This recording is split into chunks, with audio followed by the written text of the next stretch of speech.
लेकिन ये साला कर क्या रहा है यहाँ पे? भाइ के जिएन भन्ने बिजनबारीको यही हो त हौ साइकल दोकान साइकल पाउने हो यो यही हो त अन्त यहाँ त के हो केटी मात्रै छ त साइकल त अन्त छ नि हेर्नुहोस् न यहाँ ठुलो साइकलहरू पनि छ ए हाम्रो हुने पनि छ नि देखाइदेऊ भाइलाई हो साइकल त्यति खालको साइकल अरू पनि छ नि भित्रमा छ भित्र स्टोरमा छ ठुलो साइकल पनि छ यहाँ पर यो छ राम्रो पायो होला डिस्क ब्रेक पनि छ तिम्रो सबैवाला पनि छ हो नपायो हेर के छ तिम्रो साइकल जे पनि पाइहाल्छ साइकल खै अब हामी त हाइब्रिड मान्छे हो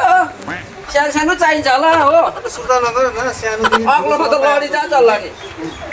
सानोदेखि ठुलोमा पाइहाल्छ तिमीले गेयरवाला पनि यो पाइहाल्छ दामी रहेछ नि कलर त मन पऱ्यो नि हौ अन्त दाम काम गरौँ न हौ के कसो छ हौ त मालिक हौ लु भाइ मिलाइदेऊ न बेचारा तिम्रो गाउँको मान्छे हो मिलाइदेऊ दाम त मिलिहाल्छ नि यसो गर्नु न 3000 दिइहाल्नु न 3000 ठिकै छ कि एउटा काम गर्नु अन्त यसको डाउन पेमेन्ट चाहिँ कति गर्नुपर्ने हौ एउटा काम गर्नु अन्त यसको डाउन पेमेन्ट चाहिँ कति गर्नुपर्ने हौ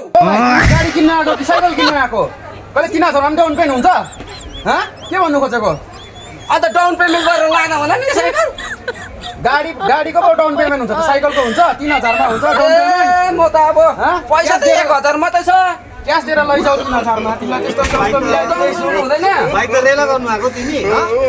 होइन हौ म त अन्त चिजमा तिमी डाउन पेमेन्ट गर्छौ अन्त डाउन पेमेन्ट हुन्छ भनेर नि म त दिनु न मलाई 1000 डाउन पेमेन्ट गरिदिन्छु नि डाउन पेमेन्ट हुन्छ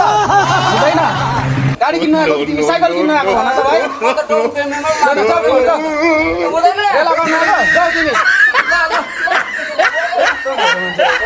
ल